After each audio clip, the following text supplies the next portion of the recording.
आप देख रहे हैं रोशन पाकिस्तान न्यूज। सीनियर डॉक्टर सुल्तान अहमद शेख ने मीडिया को बताया कि कोरोना वायरस की वजह से अपनी निजी क्लिनिक अलमहरान में हिफाजती इक़दाम कर रखे हैं। धावेजी का मारूफ और मसरूफ अलमहरान क्लिनिक अपने दीगर टीम वर्क के साथ मरीजों को पहले सैनिटाइज़र करके मास्क के साथ एक दूसरे से फासले पर बिठाते हैं। डॉक्टर सुल्तान अहमद शेख ने मजीद कहा कि मेरे हवाले से कोरोना वायरस की झूठी अफवाहें फैलाई गई हैं, जिसका मैं हर तरह से तरदीद करता हूँ। मैं अल्हम्दुलिल्लाह सेहतमंद और सेहतयाब हूँ और अपने फ़राइज़ को सर अंजाम दे रहा हूँ। धाबेजी और कुर्ब जवार के इलाके में इस मुल्क वबा से फ़िलहाल कोई भी मरीज़ अब तक नहीं पहुँचा। उनका मजीद कहना था कि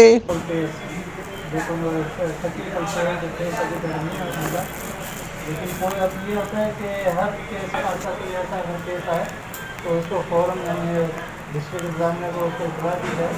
फिलहाल तो कोई ऐसा केस नहीं है।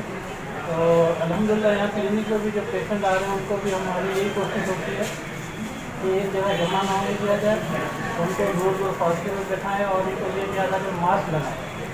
और जो मेरे रूम में भी जो अब आ रहे हैं पेशेंट उनको भी हैंड सैनिटाइज़र करके उनको लगा रहे हैं। तो उससे ये होगा कि कम से कम हम जितना भी अपनी जो एहतियाती तदाबीर है ना वो तो इस्तेमाल करें ताकि इस बीमारी को हम फैलने से रोक सकें। बाकी अल्हम्दुलिल्लाह अल्लाह का शुक्र है, मेरी सेहत बिल्कुल सही है, किसी किस्म का कोई इशू नहीं है। पता नहीं ये क्या अफवाहें हैं, बस ये कि जब किस पेशे से मुंसलिक हैं तो लाजमी बात है कि ऐसे मुश्किल वक्त में भी हम अपने मरीजों की खिदमत करेंगे, लेकिन एहतियाती तदाबीर के साथ ताकि अपनी भी प्रोटेक्शन हो और मरीजों की प्रोटेक्शन हो। अमीन फारूकी, रोशन पाकिस्तान न्यूज़, सिंध।